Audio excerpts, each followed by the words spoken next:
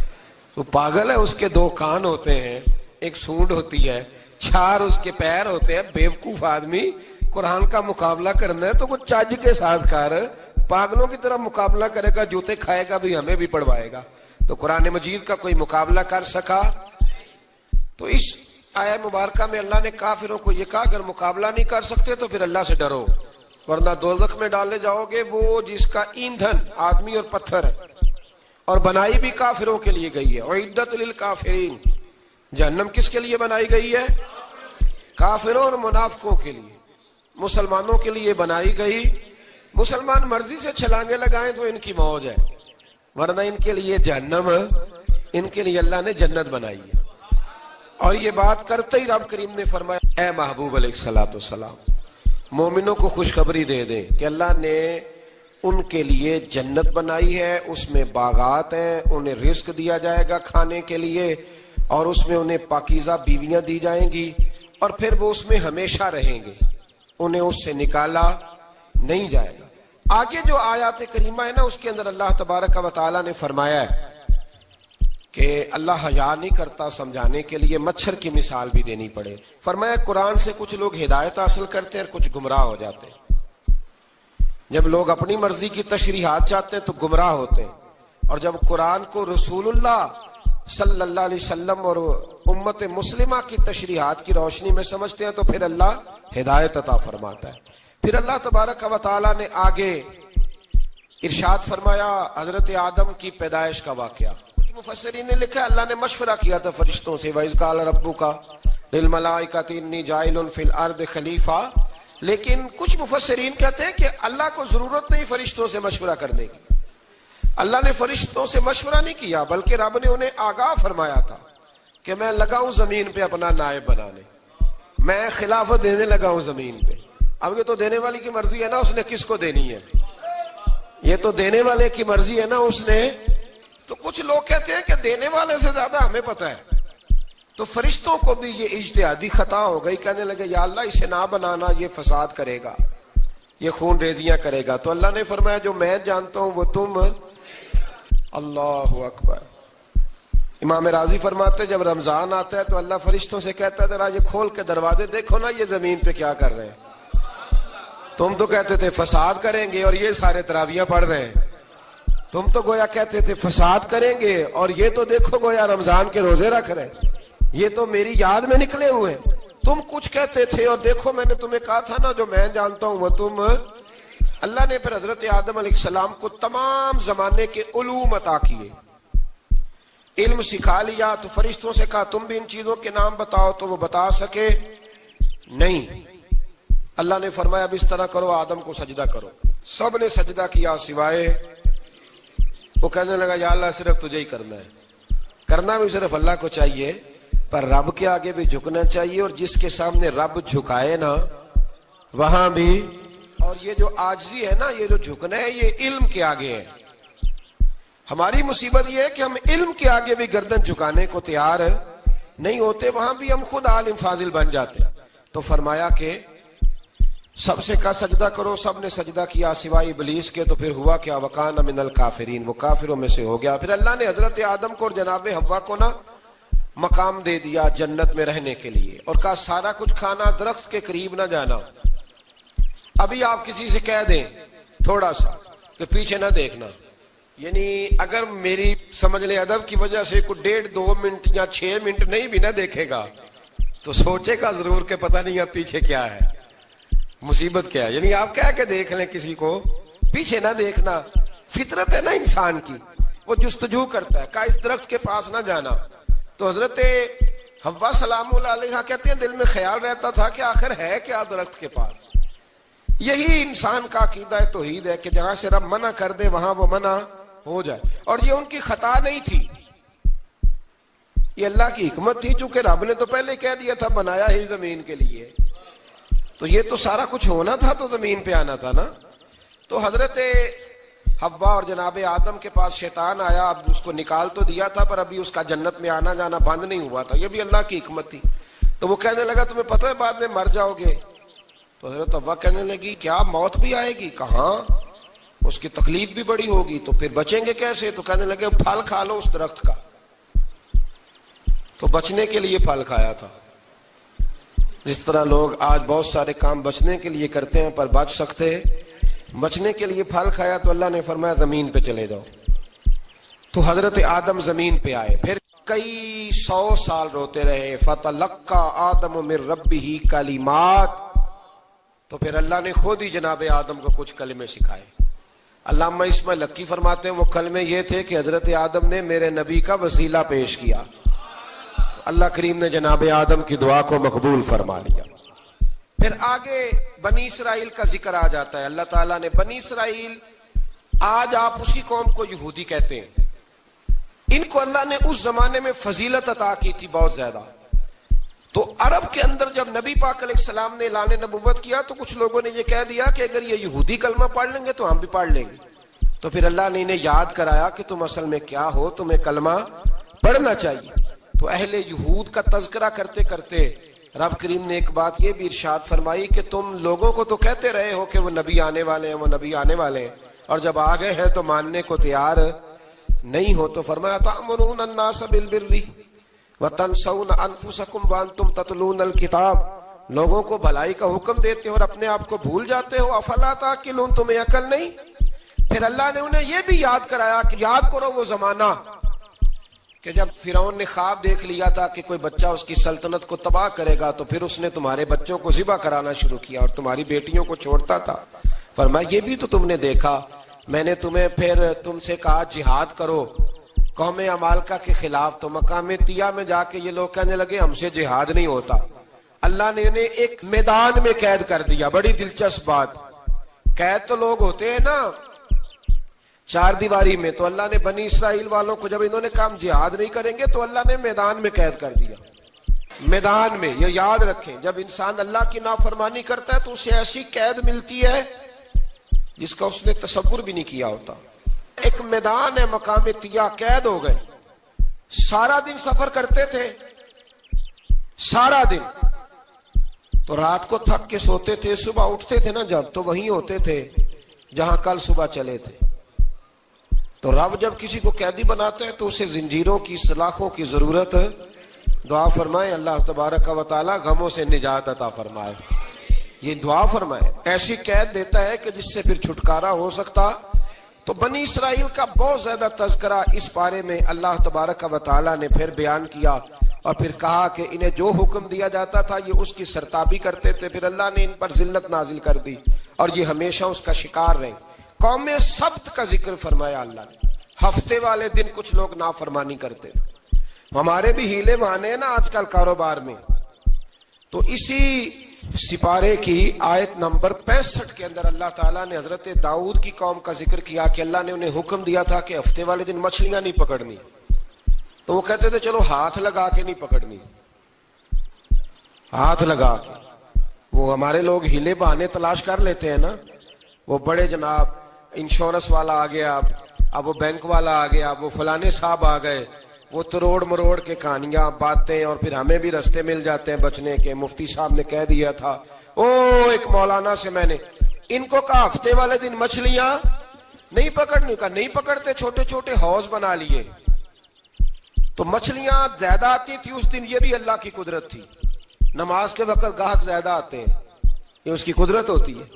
تو وہ مچھلیاں حوض میں جمع ہو جاتی ہیں. یوں سمجھ لیں کہ جال انہوں نے لگا لیے ہوئے تھے، تو جال میں وہ پھنستی رہتی تھی، حوضوں میں آتی رہتی تھی. ہفتے کو نہیں پکڑتے تھے، اتوار کو پکڑ لیتے تھے. تو پھر اللہ نے انہیں سزا دی.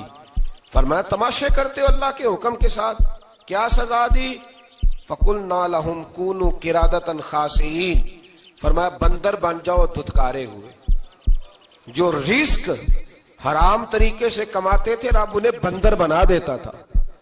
ابھی بھی میں نے دیکھے ہیں بڑے بڑے تاجر پاگلوں جیسی زندگی گزار رہے ہیں. نفسیاتی طور پہ سکون نہیں ہے، کروڑوں روپیہ پڑا ہے. کیوں؟ اس لیے کہ رب کے بتائے ہوئے طریقے کے مطابق تجارت نہیں کرتے. آگے ایک اور دلچسپ بات آ گئی. بنی اسرائیل کے اندر نا ایک شخص نے اپنے چچا کو قتل کر دیا جائیداد کے لیے. یہ دیکھیں کب سے لوگ جائیداد کے لیے قتل کرتے آ رہے ہیں. چچا کو قتل کر دیا، اور قتل کر کے حضرت موسیٰ علیہ السلام کے پاس آئے کہ میرے چچا کو کسی نے قتل کر دیا ہے تو بتائیں کیا کرنا ہے. تو آپ نے فرمایا کہ گائے ذبح کرو اور اس کا ایک ٹکڑا مقتول کو مارو, مرنے والے کو, وہ خود اٹھ کے بتا دے گا مجھے کس نے قتل کیا ہے. اب ارادہ نہیں تھا گائے ذبح کرنے کا تو بہانے کرنے لگے. ارادہ نہیں نہ ہوتا تو پھر کیا ہوتے ہیں, کہنے لگے گائے کس طرح کی ہو, بوڑھی ہو کہ بچی ہو, رنگ کیسا ہو, جوان ہو کہ چھوٹی ہو, حال میں ایک دفعہ چلنا سیکھ گئی ہو یا ابھی نہ سیکھی ہو. تو بتاتے گئے تو رب بھی شرطیں بیان کرتا گیا. گہرے زرد رنگ کی ہو, حال کے اندر اسے نہ چلایا گیا ہو, پانی نہ نکالا گیا ہو, نہ بچی ہو نہ جوان ہو, اس کے درمیان ہو. یہ ساری شرطیں کہاں پائی جاتی تھیں؟ حضرت موسیٰ علیہ السلام کی قوم کا ایک شخص تھا جو اللہ کا ولی تھا. وہ جب انتقال کرنے لگا نا, اللہ اکبر, دیکھو رب ولیوں کی اولادوں پر بھی کتنا فضل فرماتا ہے. وہ جب انتقال کرنے لگا تو ایک اس کے پاس چھوٹی سی بچیا تھی, گائے کی بچی, اس نے جنگل میں چھوڑ دی. کہنے لگا یا اللہ میں تیرے نام پہ چھوڑتا ہوں, میرا بچہ جوان ہو جائے تو اسے دے دینا, اور تو سرمایہ ہی کوئی نہیں. بچہ بڑا ہوا تو بچہ بھی بڑا نیک تھا, اپنی ماں کا بڑا فرما بردار تھا. اس کی ماں نے کہا بیٹا تیرے باپ نے ایک گائے چھوڑی تھی. تو بچہ جنگل میں گیا اور جا کے کہنے لگا اے اللہ میری گائے مجھ سے ملا دے. تو رب کریم نے وہ گائے واپس کر دی. وہ گائے گھر لے آیا. اب وہ کہنے لگا اماں بیچ دوں, تو اماں کہنے لگی بیٹا میرے پوچھے بغیر نہ بیچنا. کئی دفعہ گاہک لگے پر اس نے کہا جب تک میری اماں نہ کہے گی میں بیچوں گا. ادھر بنی اسرائیل والے شرطیں جتنی گائے کے بارے میں پوچھ چکے تھے وہ ساری اسی گائے میں پائی جاتی تھی. تو یہ ڈھونڈتے ڈھونڈتے وہاں پہنچ گئے تو کہنے لگے گائے چاہیے. تو اس نے کہا بھی تمہاری مرضی سے نہیں, قیمت میری مرضی کی. ایک مفسر نے تو یہاں تک لکھا ہے کہ اس نے کہا گائے ذبح کر کے نا تو جتنا گائے کے اندر گوشت ہوگا نا اتنا ہی کھال کے اندر تم مجھے مال بھر کے دو گے, اتنے ہی سکے بھر کے دو گے, اتنی اشرفیاں بھر کے دو گے تو پھر تمہیں گائے دوں گا. تو پھر یہ گائے انہیں ملی اور یہ گائے لے کر کے آئے. زیادہ سوالات نہ کرتے تو زیادہ الجھتے نہ. ہم بھی دین کے معاملے میں بڑے سوال جواب کرتے ہیں, اتنا سوال کریں جتنی اس کی ضرورت ہے. ان لوگوں نے سوالات زیادہ کیے تو پھر الجھ زیادہ گئے. تو میرے بھائی اس کا ذکر بھی اللہ تبارک و تعالیٰ نے پہلے پارے کے اندر بیان فرمایا. پھر اللہ کریم نے فرمایا کہ کچھ ایسے لوگ بھی ہیں یہودیوں میں سے جن کا دعویٰ ہو گیا ہے کہ ہم اللہ کے بڑے پیارے ہیں. فرمایا یہ صرف ان کے منہ کی باتیں ہیں, یہ تو قیامت میں پتہ چلے گا نا کہ اللہ کا پیار کس کے ساتھ زیادہ ہے. اور پھر یہ بھی یہودیوں نے دعویٰ کیا ہے, اسی پارے میں اللہ فرماتے ہیں کہ ان کا دعویٰ ہے کہ ہم اللہ کے بڑے پیارے ہیں, جنت میں ہم ہی جائیں گے. تو اللہ فرماتے ہیں پھر مرنے کی دعا تو کرو, جنت میں تو مر کے جانا ہے نا. لیکن رب فرماتے ہیں یہ کبھی مرنے کی دعا نہیں کریں گے, اس لیے کہ انہیں پتہ ہے کہ ہم نے آخرت کے لیے کیا بھیجا. لیکن جی پہلا حکم آ گیا یا ایھا الذین آمنوا کہہ کے, پہلی آیت قرآن پاک کی پہلے سپارے میں پہلی آیت جس میں اللہ نے کہا یا ایھا الذین آمنوا. تو پہلا حکم آمنوا کہہ کے. آیت نمبر 104 میں جو اللہ نے حکم دیا ہے نا وہ نبی پاک کی تعظیم کا حکم ہے. پہلا حکم ہی اللہ نے حضور کی عزت اور ناموس کا ارشاد فرمایا. پہلا اس ترتیب کے لحاظ سے وہ ہوا یہ کہ جب نبی پاک کو بات ارشاد کرتے تو صحابہ کرام اٹھ کے عرض کرتے رائینا یا رسول اللہ, حضور سمجھ نہیں آئی ذرا رعایت کر دیں. تو یہودیوں کی عبرانی زبان کے اندر نہ ذرا کھینچ کے پڑھتے تھے رائینا, تو اس کا معنی بنتا تھا معاذ اللہ اے ہمارے چرواہے. بکریاں چرانے والے کو بھی وہ رائینا کہتے تھے. تو جب صحابہ یہ کہنے لگے تو اللہ نے منع ہی کر دیا. فرمایا میرے محبوب کے غلاموں اس لفظ کے پیچھے چھپ کے, اس لفظ کے پیچھے چھپ کے لوگ میرے نبی کی بے ادبی کر جاتے ہیں. تو جس لفظ کا کوئی ایک معنی بے ادبی والا بنتا ہو وہ لفظ بھی میرے نبی کے لیے نہ کہو. لفظ وہ والے کہو جس میں کوئی بے ادبی کا معنی نکلے نہ. یہاں لوگوں نے بڑے بڑے لفظ نہیں بول دیے پھر کہتے میرا مطلب یہ تھا, میرا مطلب وہ تھا, تو تو نے وہ لفظ بولا کیوں جس کا کوئی غلط مطلب بھی نکل سکتا تھا. اللہ نے فرمایا یا ایھا الذین آمنوا لا تقولوا رائینا, اے ایمان والو رائینا کہو ہی نہ. تو یا اللہ کیا کہیں؟ فرمایا وقولوا انظرنا, تم کہو یا رسول اللہ ایک نظر فرمائیے.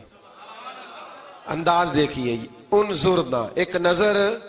تو ہمارے بزرگ تو پہلے بڑے پیار والوں نے کہہ دیا یا رسول اللہ انظر حالنا, کہتے ہیں کہاں سے لاتے ہو جملے؟ میں نے کہا اللہ کی کتاب سے.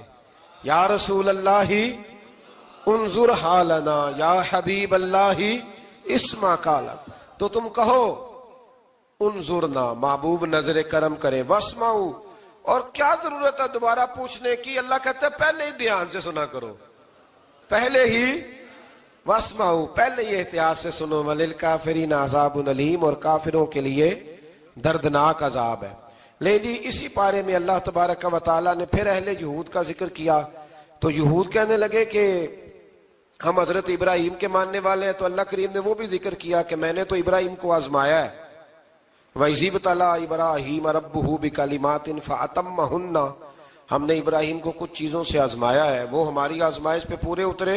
قَالَ إِنِّي جَاعِلُكَ لِلنَّاسِ إِمَامًا، تو پھر ہم نے انہیں کہا کہ ہم آپ کو پوری دنیا کا امام بنائیں گے. وہ آزمائش کیا تھی؟ آگ میں جانا بھی آزمائش، بیٹے کا نہ ہونا بھی آزمائش، بیٹا ہوا تو پھر اسے وادی غیر ذی زرع میں چھوڑ کے آنا بھی آزمائش، بڑا ہوا تو پھر ذبح کرنا بھی آزمائش. فرمایا جہاں جہاں آزمایا ہے نا، ابراہیم ہماری آزمائش میں پورے اترے. فرمایا تو مفت میں حضرت ابراہیم کی اولاد بنتے ہو اور ان کا نام لیتے ہو اور ان کے ساتھ اپنا تعلق بناتے ہو، دیکھو تو صحیح وہ کتنی آزمائشوں سے گزرے. تو اس کا بھی اللہ نے اسی میں ذکر فرمایا. اور پھر وہ بات کرتے تھے حضرت یعقوب کی اور حضرت اسحاق کی. تو فرمایا وہ تو ہمارے اتنے خاص بندے تھے کہ وصال کا وقت بھی انہوں نے اپنی اولادوں کو نصیحت فرمائی تھی کہ اللہ کی توحید پہ قائم رہنا. اس کا ذکر بھی اللہ نے اسی پارے میں بیان فرمایا. اور جو حضرت ابراہیم اور جناب اسماعیل نے کعبہ تعمیر کیا تو اس کا ذکر بھی اللہ تعالیٰ نے اسی پارے میں فرمایا. فرمایا جب وہ کعبہ بنا رہے تھے تو کہہ رہے تھے ربنا تقبل منا، کہہ رہے تھے اے اللہ بنا ہم نے دیا ہے پر مہربانی فرما ہم سے قبول فرما لے. تو جو آیہ کریمہ آخر میں عرض کرنا چاہتا ہوں اس پر بھی تھوڑی توجہ فرمائیں گے تو بات بڑی نکھر کے باہر آئے گی. یہ 16ویں رکوع کے اندر اللہ نے پھر یہود کا اور عیسائیت کا ذکر فرمایا. تو اللہ کریم نے ایک بات ارشاد فرمائی. یہودیوں کے ہاں جب کوئی بچہ پیدا ہوتا تھا پیلے رنگ کے ساتھ اس کو رنگتے تھے، یا کوئی خاص رنگ تھا ان کا. بچہ پیدا ہوتا تو اس پر وہ رنگ چڑھاتے کہ یہ جی ہمارے مذہب کا رنگ ہے. ہمارے ہاں بھی رسمیں ہیں نا اپنی اپنی، معاذ اللہ اپنی اپنی نہیں ہونی چاہیے، اللہ رسول کا حکم ہونا چاہیے. تو یہودیوں کے ہاں بچہ پیدا ہوتا تو ایک خاص رنگ چڑھاتے، عیسائیوں کے ہاں پیدا ہوتا تو وہ بھی ایک خاص رنگ چڑھاتے. تو مسلمانوں کے ہاں بچے پیدا ہوئے تو انہوں نے بھی توجہ کی کہ یہ کیا ہو رہا ہے. تو رب کریم نے فرمایا صبغۃ اللہ، رنگ اللہ کا ہی ہے. ومن احسن من اللہ صبغہ، اور فرمایا اللہ کے رنگ سے زیادہ خوبصورت کس کا رنگ ہو سکتا ہے. اللہ کا رنگ کیا ہے؟ لا الہ الا اللہ محمد الرسول اللہ صلی اللہ علیہ. فرمایا نیلے پیلے کالے رنگ نہ چڑھاؤ، اپنے ذہن پر توحید و رسالت کا رنگ چڑھاؤ. یہ سب سے بہترین رنگ ہے. اگر تمہارے ذہنوں پر رب رسول کی توحید کا رنگ چڑھ گیا تو یہ وہ والا رنگ ہے، پھر تمہیں کسی اور رنگ کی طرف جانے کی ضرورت نہیں پڑے گی. تو فرمایا رنگ وہ پیدا کرو جو توحید کا ہے، رسالت کا ہے، اس رنگ کی توجہ کرو. قرآن مجید کے اس پارے میں اللہ کریم نے مختلف باتیں بیان کر کے آخری رکوع میں یہ جو رنگ کا ذکر فرمایا نا، تو یہ لگتا ہے پورے پارے کا خلاصہ ہے کہ رب کریم نے فرمایا اصل بات یہ ہے کہ تمہاری سوچوں پہ رب رسول کی توحید و رسالت کا رنگ ہونا چاہیے. ہر وقت